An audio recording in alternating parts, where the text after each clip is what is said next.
Daniel is a different fighter, but let's not make no mistakes about this. He's fighting one of the best fighters. So he has to do something amazing to win this fight. You know, do you understand? So he has to go in there and do something which has never been done before. Yeah. It's a tough ask, of course. You know, the thing with Usyk is he doesn't depend on his power to knock you out. He depends on his skill. That's why it's a tough ask, because he's going to box rings around you.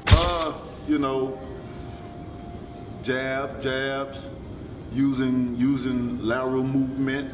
Heavyweight boxing pros are weighing in on the highly anticipated rematch between Oleksandr Usyk and Daniel Dubois. Derek Chisora believes Daniel must rely more on his jab and approach this fight differently than their first encounter. He emphasizes that beating Usyk requires not just physical strength, but also mental sharpness, suggesting that unless Dubois makes key changes, Usyk will likely win again. However, Chisora does leave room for an upset if Daniel fights smarter. While his comments lean in Usyk's favor, they also reflect hope that Dubois can surprise everyone if he brings a sharper strategy to the ring. What I'm saying is this, yeah. To beat Oleksandr Usyk, you have to be mentally disturbed in your head. Yeah? You have to be mentally disturbed. Yeah, because you have to understand. Well, to take the fight in the first place. Yeah, because when I saw him a couple of months ago, yeah, I had a coffee with him, we were just chatting. The guy lives in Ukraine. Yep. Yeah. He goes, oh, before I came on the plane, I was sleeping in my house, and then those missiles were going over my house, and I didn't want to go in the bunker. I was like, oh, I'll just go to sleep. There's some craziness, isn't it? I mean, hey, imagine you now, you're in your house in Barna, Timbuktu, and then missiles are going. What are you gonna be like? Yeah, he's cut from very different stuff. Yeah, exactly. So, and then remember, Anthony Joshua gives a detailed breakdown of what went wrong for Daniel Dubois in his first fight against Oleksandr Usyk, and why the rematch will be a true test. He describes Usyk as a very good and tricky opponent, especially because of his southpaw stance, which throws off orthodox fighters like Dubois. According to Joshua, Daniel couldn't get his jab or right hand going, two of his biggest strengths, because southpaws stand further back, making it difficult to land clean shots. Generation, you know, he done really well to go up against him and push Oleksandr Usyk in certain ways. Oleksandr Usyk's a good opponent. The thing where Daniel struggled, obviously, with southpaw. Daniel couldn't get his jab off, which is one of his main weapons, and his right hand off, because a southpaw, they're a bit further back because their stance is different. So you have to kind of counter with the right hand, and Daniel couldn't get his main weapons off, so he struggled a little bit. But it's cool. Came back, beat Jerome Miller, big, strong, heavy guy. Beat Filip Hrgovic, who was apparently the boogeyman of the division. So he's done well to be in this position now after that. He's done well. Oleksandr Usyk fight, unlucky, came up short, but he's done well to bounce back. Do you think it was a legal shot against Usyk or not? I don't know. It's not. It don't matter what I say. It don't matter. What do you think? I thought it was very close. That inability to use his main weapons played a big role in his struggle. However, Joshua also credits Dubois for how he responded to that loss. He highlights Daniel's wins over big names like Jarrell Miller and Filip Hrgovic, both of whom were seen as dangerous opponents. Joshua says that despite the setback against Usyk, Dubois has done well to rebuild and earn this second chance, showing growth and mental toughness. You. I think it's on referee's discretion. I think if some referees call it legal... So your opinion doesn't matter then? I think more people are more interested in your opinion. But I'm interested in yours. If the referee called it legal... No. You. Either way, I think. Either way. Because some could argue Usyk wears his shorts higher. You. I'll say it was legal. It was legal. We can call it legal. Illegal? No, legal. Okay, legal. Oh, yeah, you must have an opinion as well. Probably legal. It's a fight. You get hit around the belt, you get hit around the leg. I think it is what it is. He got hit and he went down. Legal. Oleksandr Usyk is entering the rematch with a clear and focused mindset. Rather than dwelling on what happened in his first fight against Daniel Dubois, Usyk makes it clear that he views that chapter as closed. He's not interested in replaying past moments or defending what's already been judged by fans and officials. Instead, he's channeling all his energy into the present. Usyk believes that the upcoming fight is an entirely different situation, and he has been preparing accordingly. His approach is disciplined and forward-looking, treating this as a new challenge. For him, there's no emotional baggage from the previous match, only the drive to perform at the highest level again. All situation, but I not think about my first fight because it was in the past. Now we have a new fight. Maybe, I don't know, but I not think about this. Maybe Daniel do it again, but for me it doesn't matter because it's God's will. But I ready. I training long time. I have good protect in my both. Doesn't matter. Do they think too much about the past?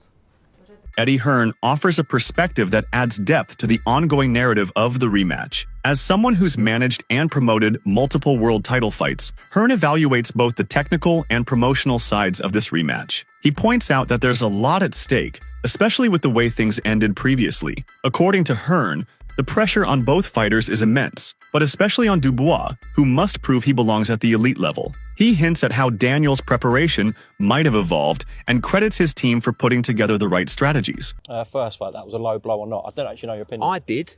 I mean, personally, I keep seeing the photos. You know, at the time of the punch, I believe it was low. Was it borderline? Yes. Were his trunks high? Maybe. So, for me, I did think that it was below the shorts. Where's the navel? Where's all this kind? Was it Louis Pabon? Was he the referee? Correct. You know, does he have to say, look, we can't see your navel, you got to pull your shorts down? He didn't do any of that. No, but that's what I'm saying. You know, Don't so mention his name around Frank. oh, Louis Pabon. Okay. Whatever you do, don't mention. But one thing I will say is, Usyk don't like it to the body, and he was probably lucky. Because even if it was 3 or 4 inches higher, I think it would have had the same effect that it had. And it would have gone on. It didn't hit him in the nuts, put it that way. He went on Piers Morgan, didn't they, a couple of weeks ago after the fight, and they played it back, and it was here, it was right there. That's where it was. You see it on there. All the photographs. It depends where they decide they want to stop, where the punch is coming from, and where it lands. But listen, do you know what? All of that now is irrelevant. He's got to, Daniel, on the 19th, what he's got to do the 19th of July is show what he's all about. He knows that he can hurt him. And Usyk knows that as well. He's a completely different fighter now. He is. Well, they said it, their team.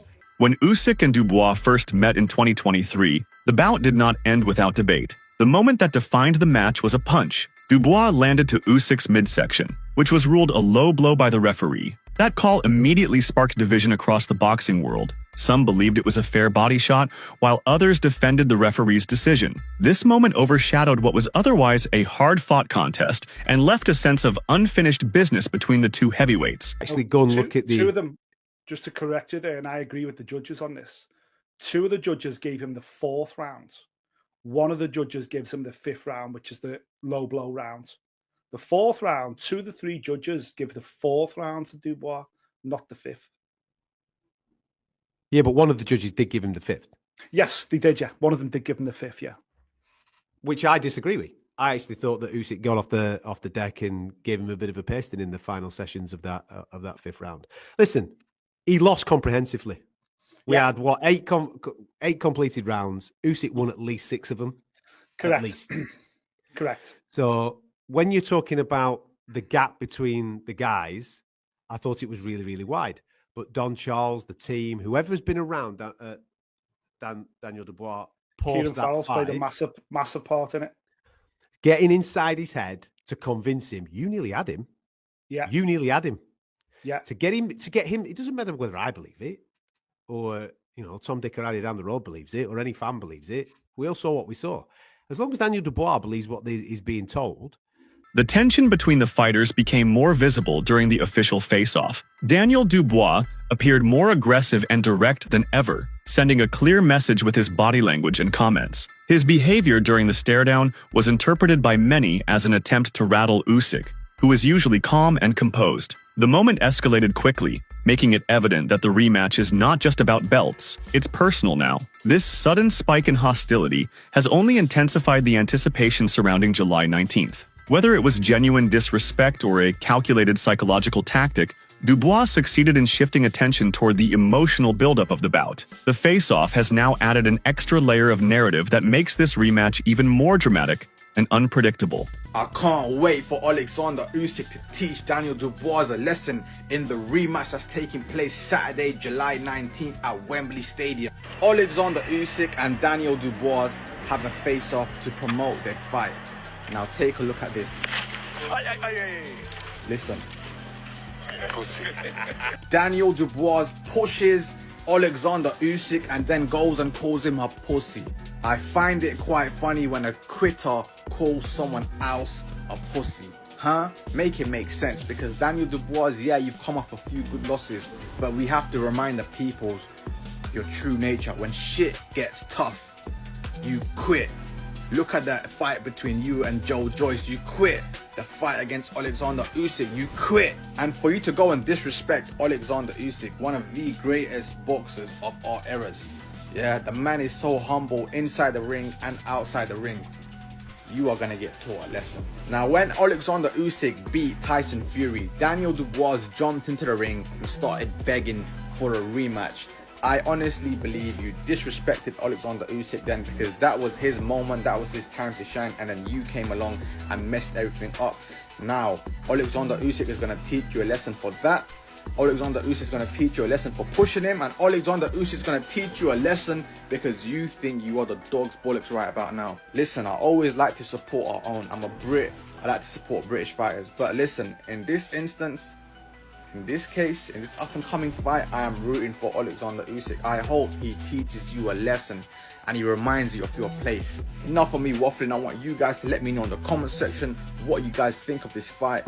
Bosh. Promoter Frank Warren has shown firm belief in Daniel Dubois ahead of the rematch. He emphasizes that Dubois has matured significantly and looked sharp in his last 3 outings. Warren describes Usyk as one of the greatest boxers of this generation, which makes the challenge even more meaningful. The confidence he expresses isn't just promotional talk, it reflects the strategic adjustments and mental growth Dubois has reportedly undergone. According to Warren, if Daniel manages to beat Usyk, it would be one of the most significant achievements in recent heavyweight history. He frames the fight as not just a chance for victory, but for history to be made. You're a little bit bolder than that, aren't you?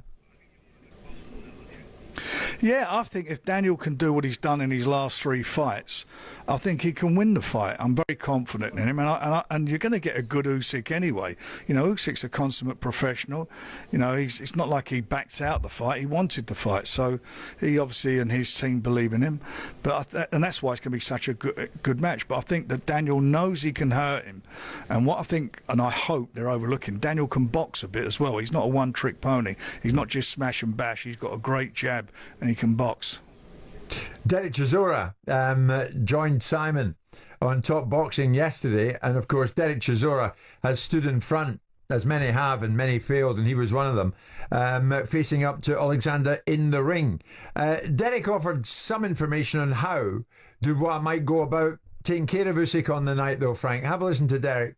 To beat Oleksandr Usyk, you have to be mentally disturbed in your head. Yeah? You have to be mentally disturbed. Yeah, because you have to understand. Or to take the fight in the first place. Yeah, because when I saw him a couple of months ago, I had a coffee with him, we were just chatting. The guy lives in Ukraine. I was sleeping in my house, and then those missiles going over my house, and I didn't want to go in the bunker. I was like, I'll just go to sleep. That's some craziness, isn't it? I mean, like, imagine you're in your house in Barna, Timbuktu, and then missiles going. What are you gonna be like? Yeah, he's cut from very different stuff. Yeah, exactly. So, and then remember, so you have to come in there looking to go to the other side because he's looking to go to the other side.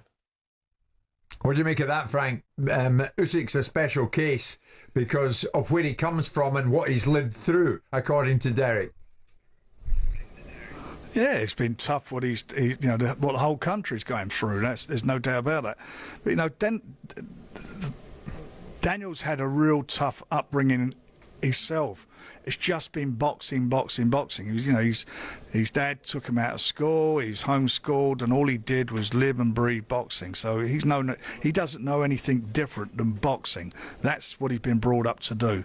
And now, feel that, you know, mentally he's really matured, and as I say, coming off of these great wins he's had, he's already shared the ring with Oleksandr, and he knows what he's got in front of him, and he's not phased at all. You know, he called out and wanted this fight. He wants revenge, and as I say, I believe in him. You know, if it's all about being mentally disturbed to beat him, I thought then Derek should have won. The upcoming rematch is far more than just another boxing match. It's a major event in the heavyweight division. The stakes are monumental, with world titles and reputations on the line. Both fighters have a lot to prove. Usyk aims to defend his crown and shut down any remaining doubts, while Dubois seeks redemption and validation. This bout is being billed as a showdown that could reshape the pecking order in heavyweight boxing.